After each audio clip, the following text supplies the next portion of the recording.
70 million lang per congressman ang PDAF at 250 million per senator ang PDAF. Galit na po tayo noon dahil si Janet Apoles, naalala natin, 10 billion pesos allegedly ang from 2004 to 2013 ang inoperate niya, binibigay sa mga congressman, binibigay sa mga senators, just ghost project. 10 billion lang po yun, napakalaking pera, pero galit na galit tayo kay Napoles. Pero ngayon, mahihiya na po si Napoles sa laki ng pera na winawaldas sa ating gobyerno. Dahil sabi ng isang, I think it was a senator who said na baka raw umabot na raw ng 1.7 trillion pesos ang nagastos sa flood control. DPWH pa lang po yan. Wala pa po yung DA, wala pa yung, hindi pa natin pag-uusapan yung gamot sa DOH. Yung DA na sa dami-dami pinamimigay po dyan, ay hindi ako magtaka kung billion-billion din piso ang winaldas dyan. Dahil ang cost niya, dahil nakita po natin na yung sistema dati ng pork barrel ng PDAF, dati kasi yung mga congressman at saka senador, kanya-kanyang lakaran. No? First of all, meron silang naka-appropriate sa kanya, naka-earmark sa kanila na 250, 70 million a year. Pero kanya-kanya silang lakaran sa mga agencies. Ang nakita po natin ngayon ay manipulasyon mula sa Office of the President and ayon kay Saldico mula sa Presidente. Tapos, inareglo sa Speaker, tapos pina-operate kay Zaldi as chairman ng Committee on Appropriation. So, kaya ho nakita natin na napakalaki naman nung pagkaka-operate kasi now, it became one whole syndicate. Dati maraming sindikato, congressman, tapos district engineers, tapos agencies or congressman and agencies and contractors. Ngayon, isa na lang, yung presidente, yung speaker, kuntsa-kuntsaba na, kung tumawid man, of course, siyempre tatawid sa Senado yan kasi meron dito chairman ng finance and they need to both approve the budget. So naghahatian, naalala po natin, I think this was 2022 or 22, passing the 23 budget, nagre-reklamo ang Senado, naalala ko po, dahil napakalaki raw ng diferensya ng NEP papunta ron sa BICAM, papunta ron sa pipirmahanggaan. And then suddenly, nagkaroon ng areglo, diba, bilang pumasa na lang, pero nabigyan daw ng 19 billion ang Senado, and these are all on record. So, ganun po ang sitwasyon natin ngayon. And then, nagagalit tayo, nagpoprotesta tayo, pero imbis na pakinggan tayo ng gobyerno, presidente naman mismo umamin na sobrang kulang ang korupsyon, sinasilence pa ho ang Pilipino at tinatakot. Yung ginawa ho kay Kiko is an assault to all of us who are fighting corruption.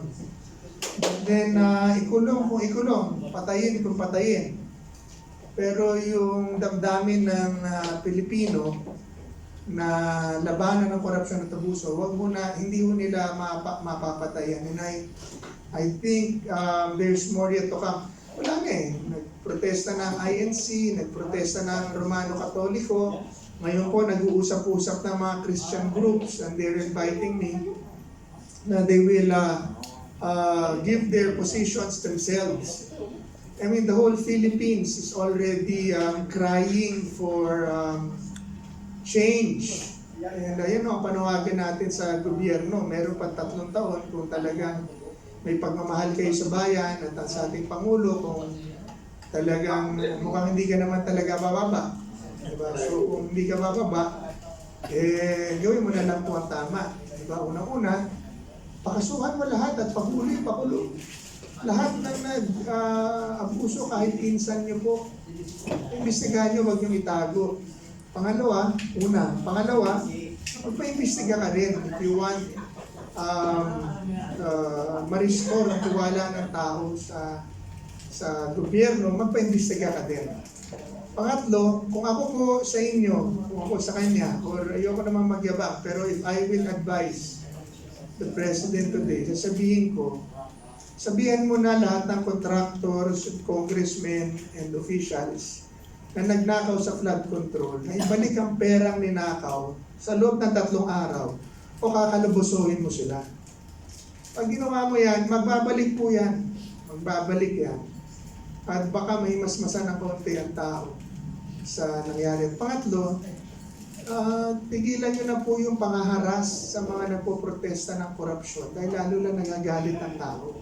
Ang dapat nyong habulin yung mga korap, hindi yung mga nagpoprotesta. And lastly, pang-apat, we need systemic changes in government to fight corruption. We need a more transparent and accountable system in spending public funds. And you need to work hard. Kung hindi nyo maikasa at hindi nyo maitulak ang federalismo ngayon, which will really limit corruption. Kasi ang pera mapupunta na sa, or the bulk of the money will go to the local governments. Liliit ang paglalaroan. Siguro kung meron silang 6 trilyon na paglalaroan ngayon, subject to corruption, pag pinederalize mo ang sistema, baka 1 trilyon na lang. Malaki pa rin, pero at least malaki yung nabawas. Pero ngayon po, budget season, kinausap ko rin po yung ating mga kaibigan sa Senador, pati si Sherwin. Sinabi ko, pare, merong Regional Development Council na taon-taon nagsasubmit sa Kongreso in both houses na kanilang proposal para sa kanilang mga lugar. 30% lang ang ina-approvean nyo sa kanilang mga isinasubmit na budget proposal. 70% pinaglalaroan na lahat ng national government. Kaya ganito ang nangyayari, mga lugar na hindi naman kailangan ng flood control, nagkakaroon ng flood control projects. Mga naririnig natin noon, mga fertilizers, mga lugar, mga syudad na hindi naman nangangailangan ng fertilizer funds. Kakaroon ng fertilizer funds kasi nga pinaglalaroan ng national government, which is 300 congressmen, 24 senator, 1 president. Vice president is not part of the budget preparation. The vice president only receives the appropriation that will be approved to her by, or to him, or to the office by Congress and the president. So, yan po. Ngayon pa lang, pwede na nilang ganapan po yun. You know, ito na po, dito na magtatapos. Ang local government, lagi na lang nagre-reklamo, walang pera, di ba? Nasa kanilang baha, pero hindi nila maipagawa ang kanilang mga dike dahil lahat ng pera nasa Kongreso, nasa Senado. So pagka hindi na sila mabigyan, dahil naubos na sa ayuda, di ba? Nakita natin nung eleksyon, kaluwag kanan ng ayuda, tapos ngayon walang pambayad sa PhilHealth, kasi 60 billion pesos pala ng PhilHealth, nagasto sa flood control at sa kampanya, 170 billion pesos ng PDIC na para sa bangko, nagasto sa flood control at sa kampanya. Ngayon,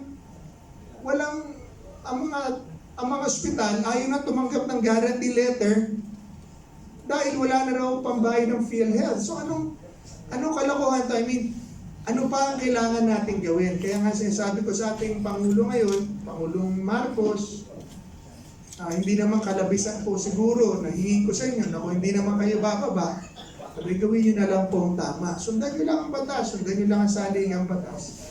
At yun din po ang aking panawagan sa ating mga kabayan. Yung mga usapan sa kudeta, junta government, caretaker government, iwasan po natin yan. Gulo lang po yan. Gulo lang po yan. Meron tayong batas, sundan natin ang batas. And tuwilan natin ito. Maraming salamat po. Po ang trabaho ng abogado sa paglilikom ng ebidensya. Kailangan kompleto ang iyong ebidensya, dokumentado, dapat may mga sinumpaang salaysay. Kung conspiracy po yan, no? Sino-sino ba ang kasama dyan? Ano ang kanilang naging parte? Mamali ka kasi ng ebidensya, mababasura yung kaso. No? Ngayon, sa loob ng 3 buwan, dapat ba may kaso? Depende po yan, ano na ba ang nakuha nilang ebidensya. Dahil hindi tayo parte ng kanilang investigasyon, hindi ho natin masasabi kung sapat ba yung panahon na dapat sa loob ng 3 buwan, meron na dapat nakasuhan. Ngayon, sa usaping pagpaparusa o pagpapakaso dun sa mga nagsasalita, madaling kasuhan ng libel. Bakit? O kaya yung cyber libel. Magkaroon ka lang ng isang quotation, isang clip, pwede ng ebidensya yun Ang bilis. At hindi mo kailangan ng conspiracy, no? Hindi mo kailangan magtulong-tulong kayo para gumawa ng libel. So, yun ang sa punto de vista ng batas. Pero, sabi nga nila, sa taong gusto, may paraan, sa taong ayaw, puro dahilan, no? Kaya dun sa sinasabi nga na naiinip na ang taong bayan, yung magnakaw ka lang, di ba? Ang bilis, di ba? Dadalhin ka na, i-inquest ka na kaagad kay piskal. Tapos niyan, ilang oras lang, meron ka ng kaso. Dito sa nangyayari ngayon, no? Dito sa pagsisiwalat, dito sa flood control, yan ang magiging mabigat na papel ng mga abogadong magsisiyasat ng ebidensya at mag-aayos nung dapat nakarampatang kaso na dapat isampa. Kasi pag namali ka rin naman na isinampa mo, mababasura pa rin ng kaso. Yan po. Anyone else na gusto magsalita about it?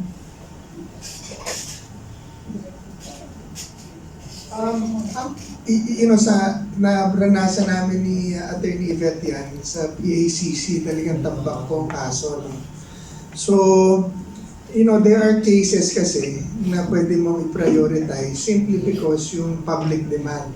Diba? Tsaka kung ano na nakalatag na ebidensya. In this case, people are pointing at the President and the Speaker. Diba? So, kaya naiinis sa mga tao dahil ang puro mga small fry ang sinisimula. Ang dami ng district engineer, DPWH, low-ranking officials na nadampot, nakulong, nakasuhan na, na mugshot na. From secretary down to the department, district engineer level, nag-resign na. Resign na, diba? May mga congressman na pinangalanan at nirekomenda sa ombudsman na for investigation. Pero with the Zaldico exposés, the president has to come out in the open already. Wag na muna yung korte, let the Department of Justice and the ICI and the ombudsman do their job.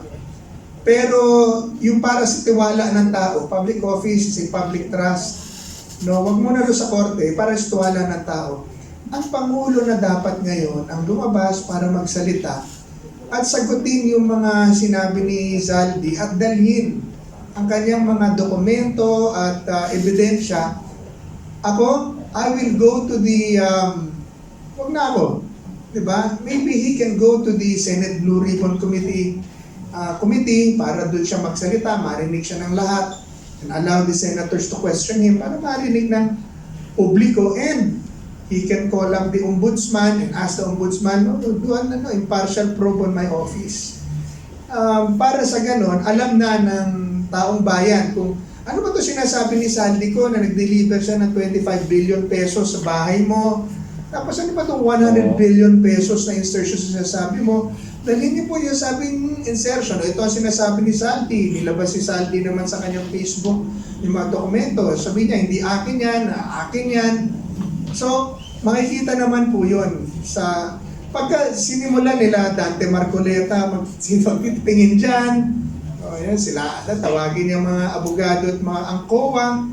Tingnan dyan, masasagot naman po na maayos yan. That is, if he wants a government and a country na stable, corruption erodes people's trust and it brings and leads to instability and insecurity.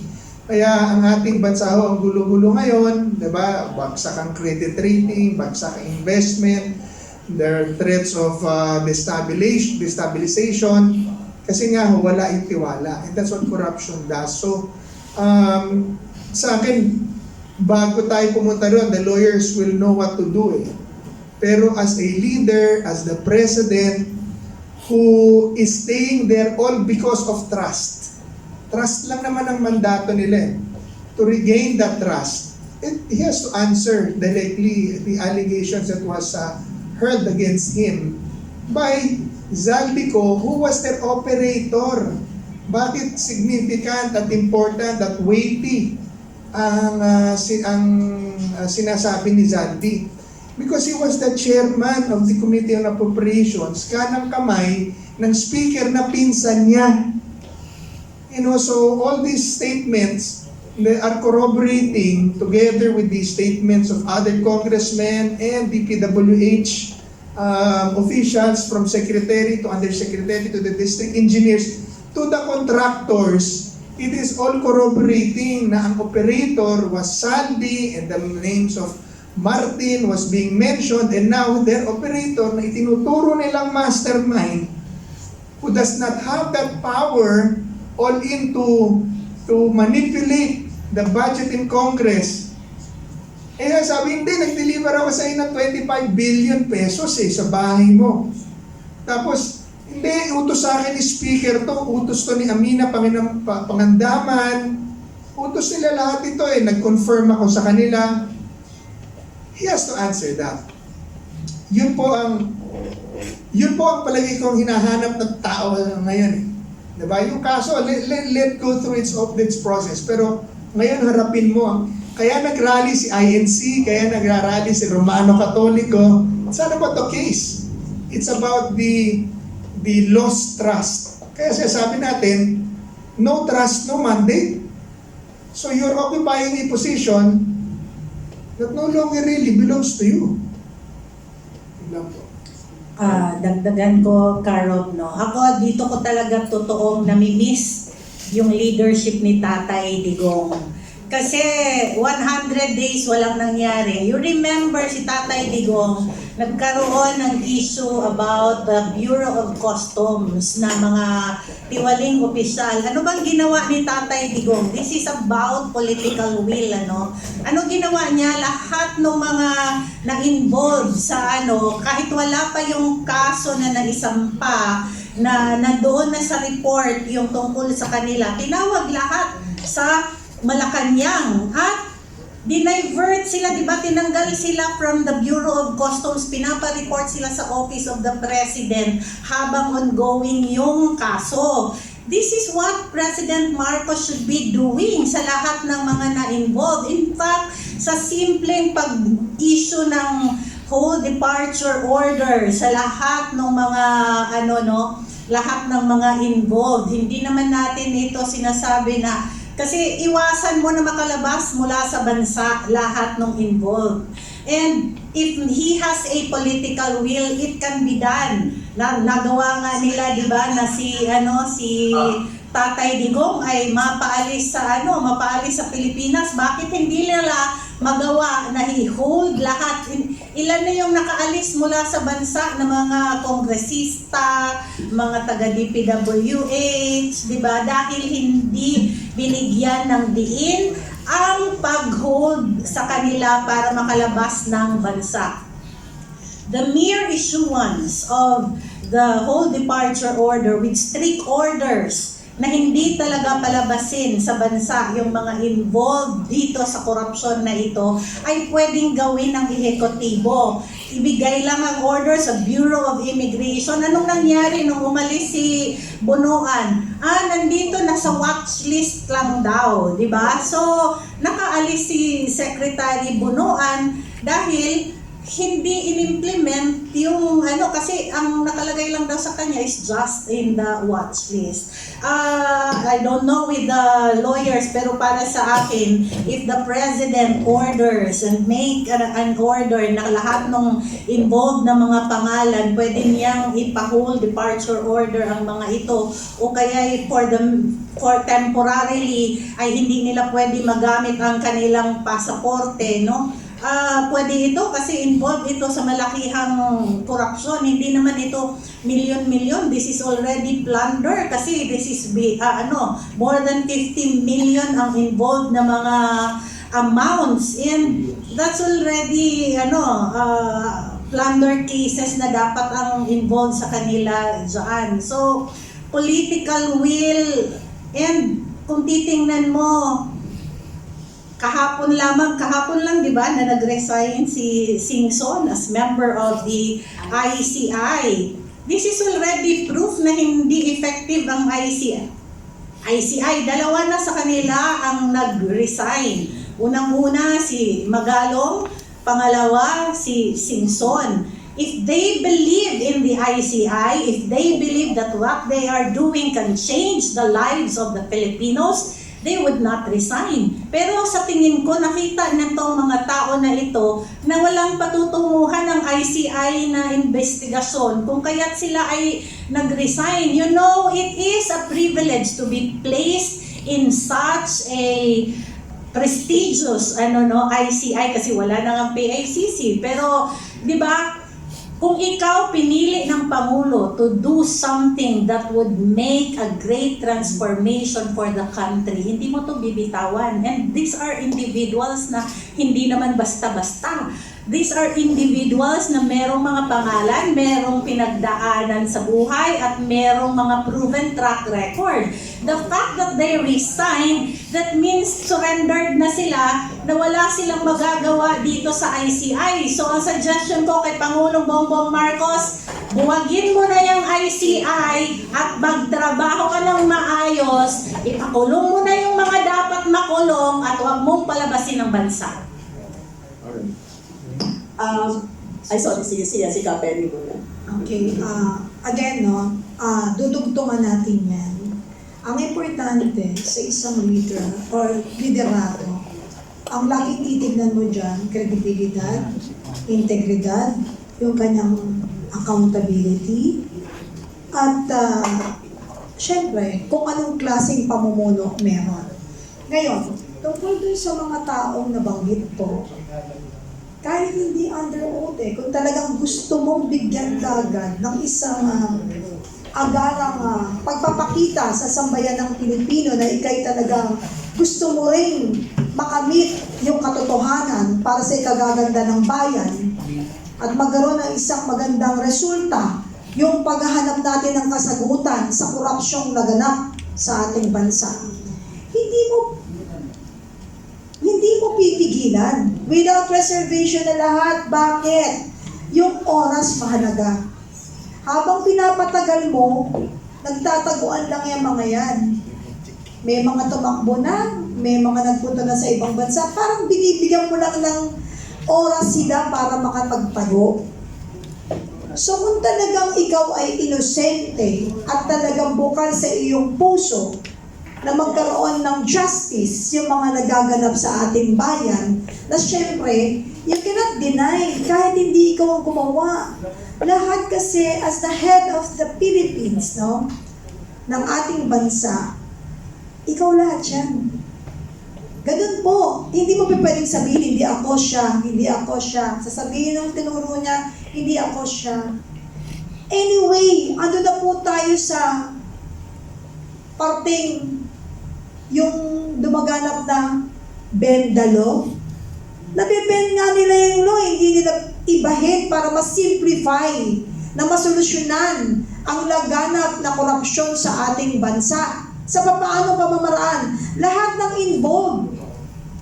Kunin nyo na muna, hindi naman nyo sasaktan, hindi naman nyo pipigil, hindi naman nyo bubusalan ng bibig Kung talagang hindi ka guilty sa nangyayari, not unless na ikaw pa rin ang kumukumpas sa mga agency na binuo mo para magkaroon ng hustisya, yung sinasabing korupsyon.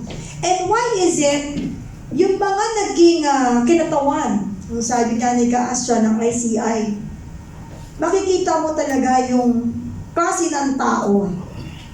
Bakit nagre-resign? Dapat ba yung mga nag-resign na mga head ng agency, papayagan mo kaagad? No. Kung talagang gusto mo talagang malaman ang totoo at maibigay sa taong bayan ang panawagang hustisya at kasagutan, lahat sila kunin mo. Walang magre-resign. Anyway, hindi ka naman basta-basta magre-resign pag hindi mo in-accept eh. Pag in-accept mo yung resignation nila, parang sinabi mo, tumakbo ka na, magtago ka na, huwag ka na magsasalita, safety mo, sarili mo. No! Kasi may clearance pa yan, hindi naman tayo basta-basta eh. Ano nangyari ngayon? Taas loob pa yung mga nag-resign. Nagkaroon pa ng magandang turnover para ipakita sa tao that they are not guilty. Bilang head ng agency, at kung yung mga secretary level at undersecretary, accountable ka sa lahat na nangyayari sa ahensya kung saan ka naglilingkod. So resignation is not the answer. Ang resignation, pag in-accept nila yan, parang kasabwat ka, na pinifree mo sila para wala na magsalita. Hanggang ngayon, gagawin mong uto-uto ang Pilipino?